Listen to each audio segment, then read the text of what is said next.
Welcome to Cabin Fever Week 2. Now, before we go any further, I want to make sure that your group is taking time for accountability. Go ahead and pause this video and go back and discuss how you did managing your stress last week. Then come back. Now, if you noticed in that video last week, one of the number one things we could do to lower stress was health and fitness. Well, I talked to some of our cabin group leaders and they said the number one stress in their life is their kids. So we're going to call a bit of an audible. Instead of talking about health and fitness today, we're going to talk about parenting. And I had the honor to interview one of my favorite people, Liann Smith. She's personally helped me out tremendously with my own parenting, but she's a credentialed parenting coach with years and years of experience. She's going to give us one tool and a bunch of tips, but this one tool only takes 5 minutes. And in those 5 minutes, you can transform the way you parent, you can transform the relationship with your kids, and you can transform their behavior. So without further ado, here we go. Week 2, Cabin Fever, Parenting.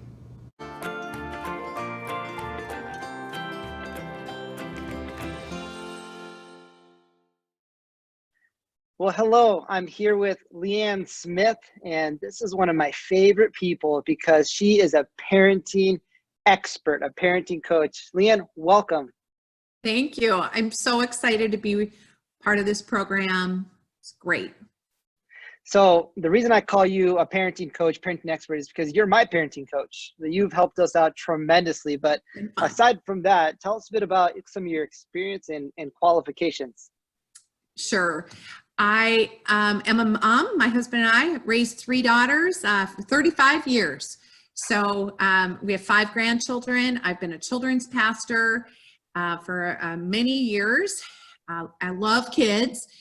And for the last 10 years, I've actually been working specifically in parent coaching and, have various certifications. I have training with Love and Logic. We raised our daughters with Love and Logic, so that's some real boots on the ground experience. Also, with something called ParentChild interaction therapy. It's a high-level parent coaching, live coaching.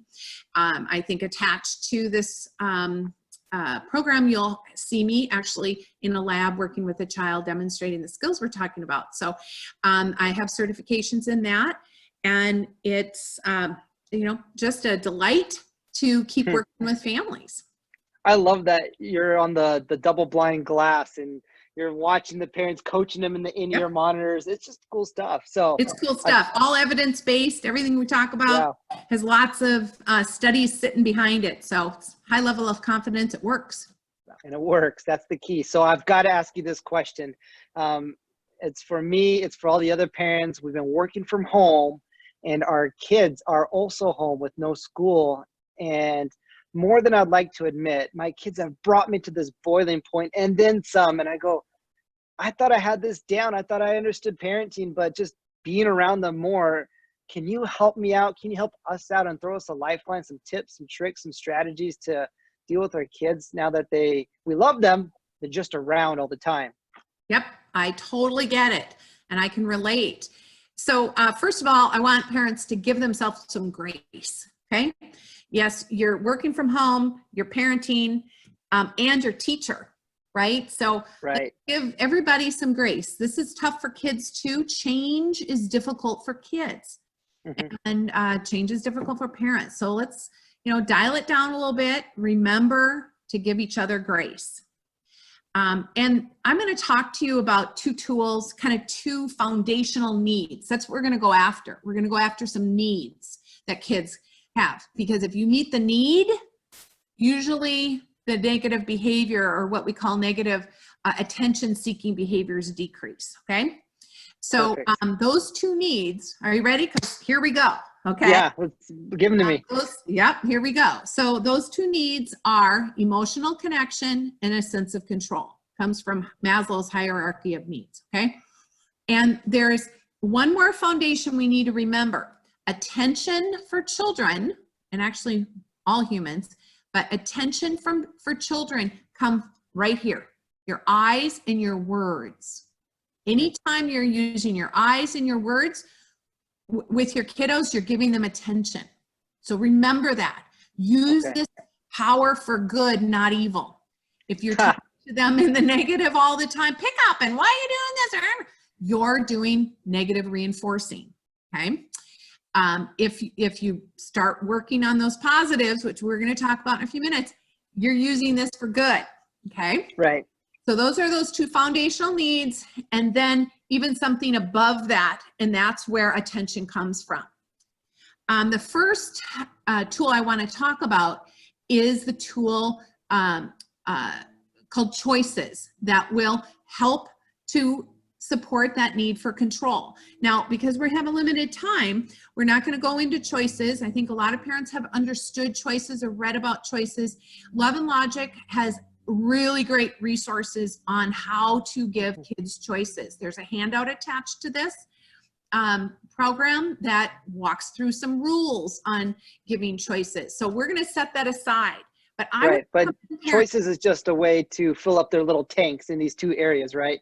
Yeah, particularly with control, okay? So super good and super easy to give choices. My only direction on that is try to do like 10 or 20 a day. I know that sounds ridiculous, but it's over little things. Do you want the red cup, blue cup? Do you want to hold my hand walking up the stairs, or do you want to go on your own? Just simple choices. But again, Love and Logic has that. We're going to pause here and really focus on a new tool that probably for most parents, and it comes from parent-child interaction therapy. And I'm going to share my screen here and show you a handout. See it there? Yeah. We're good there? So this handout actually comes from UC Davis.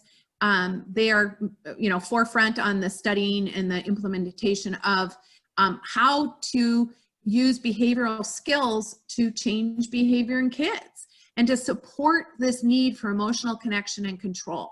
And that's what's neat about this tool. It does both, okay? So it's done in the format of something called special playtime. And if you got older kids, you're not going to call it special playtime. You're just going to hang out with them. Hey, let's hang out for a little bit. Hey, let's go shoot some hoops. So everything we talk about, I'll switch back and forth, younger and olders. And when you talk about youngers, I'm thinking 8 and under until about 2 years, from 2 to 8 years old, and older is just older. So you're going to go ahead, if it's a younger child, you're going to say, this is our special playtime, let's play. You're going to have some toys, just kind of in a bin that's super easy to access. And you're going to sit down and you're going to play in a very focused way for 5 minutes. And that's the cool thing about the research. Research shows that if a parent uses these skills for 5 minutes a day, it fills that tank up with that emotional connection and control, and it decreases, they study this, we got all kinds of great assessment tools, it decreases this negative attention-seeking behaviors. Wow, so you can actually schedule in your 5 minutes every day and be a parent. Hey, for these 5 minutes, I'm going to be a really good parent, and it's going to fill up those little needs. Yeah, and you might want to be strategic and do it right before your big conference call. So, and do you want to do it more than that a day? Sure, but it's like their vitamin dose. You don't have to do it more than that, but if you want to, and kids, and it's good to name it for little ones because they'll ask for it when they kind of feel it and they feel that depletion. Can I have special playtime? We haven't done special playtime. So it's good to label it. So let's walk through these tools. So they're called pride skills. So the first skill while you sit down and do your special playtime is praise. You're going to praise appropriate behavior. Good way to do that is just fill in the blank. I like the red block you chose. Child is in charge here. They are leading the play. So whatever you're doing, you're making comment on. That's about all you're doing. So praise appropriate behavior. Reflect. Anything the child says, you say back to them, almost like a mirror. The older the child, the more paraphrasing you do. Maybe a 4-year-old picks up a red block and says, I'm going to make a really tall tower. The parent says, you're going to make a really big tower.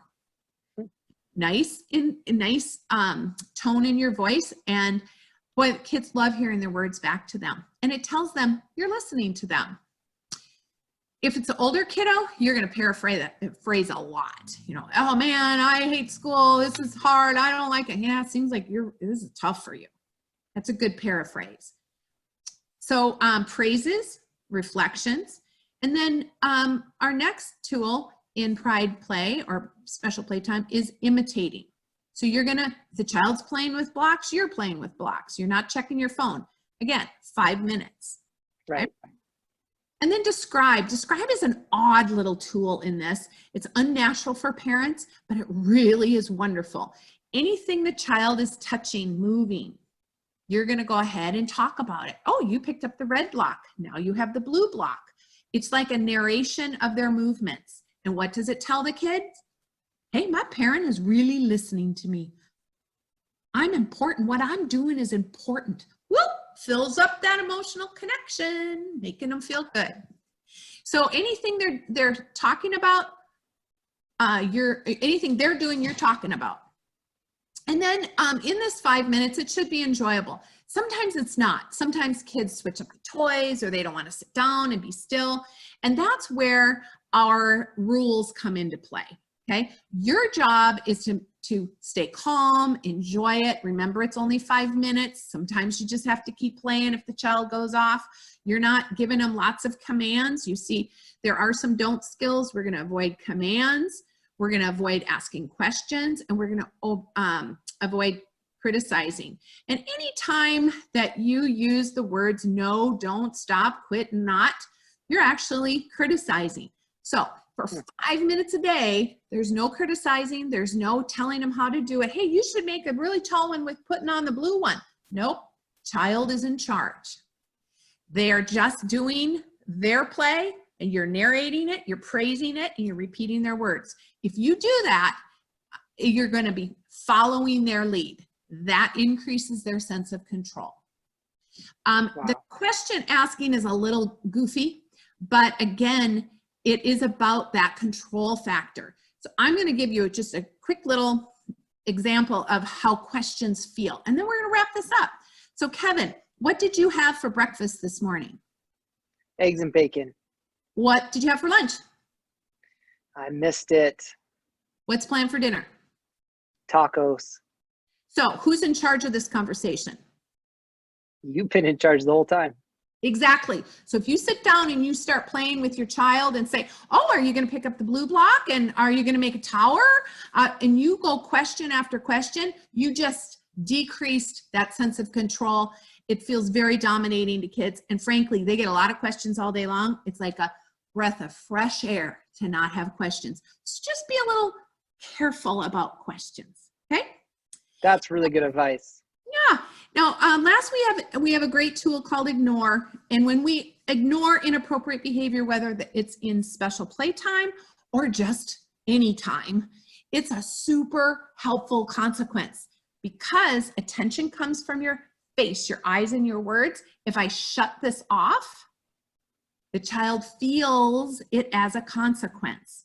So I really encourage you, this is for older kids, eye rolling can be ignored, by the way. Talk back can be ignored.